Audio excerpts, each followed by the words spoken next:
Hi friends, தளபதியோட டிவிக்கே 2026 சட்டமன்ற தேர்தலில் ஏடிஎம்கேவோட கூட்டணி வைக்க போறதில்ல, தனியா தான் களம் காண போறோம் அப்படின்ற மாதிரி பிரசாந்த் கிஷோர் அவர்கள் ரீசன்ட் இன்டர்வியூல ஷேர் பண்ணியிருக்காரு. அதாவது நாங்க தனியா தான் நிக்க போறோம், கூட்டணிலாம் எதுவுமே இல்ல. அண்ட் டிவிக்கே தனியா வந்தா ஜெயிக்க சான்ஸ் இருக்கா அப்படின்னு கேட்டதுக்கு கண்டிப்பா ஒரு குட் சான்ஸ் இருக்கு. 118 தொகுதி ஜெயிக்கணுமே முடியுமா அப்படின்ற மாதிரி கேட்டதுக்கு கண்டிப்பா முடியும். இந்த வீடியோவை நீங்க எடுத்து வச்சுக்கிட்டு எலெக்ஷன் ரிசல்ட்டுக்கு அப்புறம் திரும்பவும் ஷேர் பண்ணுங்க அப்படின்ற மாதிரி பிரசாந்த் கிஷோர் அவர்கள் பயங்கர கான்பிடென்டா சொல்லியிருக்காரு. சோ இந்த அளவுக்கு கான்பிடென்ட்டா இருக்காங்கன்னா வேற லெவல் ஸ்ட்ராட்டஜி அண்ட் திட்டங்கள்லாம் வச்சிருக்காங்க போல. அண்ட் இப்போ டிவிகேவோட மைண்ட் செட் இந்த மாதிரி இருந்தாலும் எலெக்ஷன் டைம்ல கூட்டணி வைக்கிறதுக்கான வாய்ப்பு இருக்கு. பட் ஒரு விஷயம் மட்டும் உறுதி, முதலமைச்சர் சீட்டை எடப்பாடிக்கு விட்டு கொடுத்துட்டு டிவிகே கூட்டணி வைக்காது. ஏன்னா எடப்பாடி முதலமைச்சர் ஆகிறதுக்காக தளபதி கட்சி ஆரம்பிக்கல. அண்ட் டிவிகே தான் ஓரளவுக்கு அப்பர் ஹேண்ட்லிங் இப்ப இருக்காங்க. ஏன்னா ஏடிஎம்கேவுக்கு இது டூ ஆர் டை சிச்சுவேஷன். இந்த வாட்டி வரலன்னா திரும்ப எழுந்திருக்கிறதுக்கு வாய்ப்பே இல்ல. பட் தளபதிக்கு சிஎம் போஸ்ட கொடுத்துட்டு ஏடிஎம்கே கூட்டணி வைப்பாங்களான்னா அதுக்கும்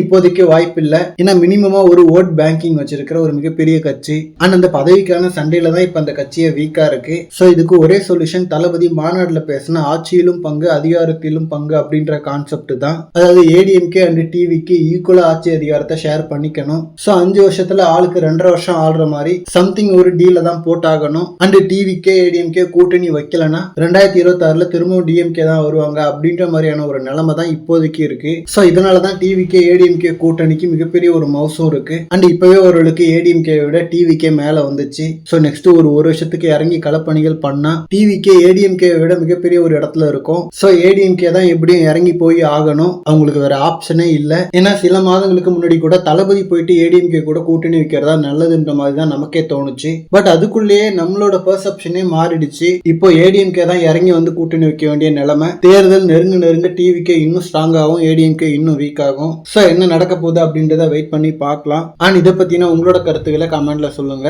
இந்த மாதிரி தளபதி பத்தின ஹாட்டான அப்டேட்ஸ்க்கு நம்ம G4 சேனலை சப்ஸ்கிரைப் பண்ணுங்க. தேங்க்யூ.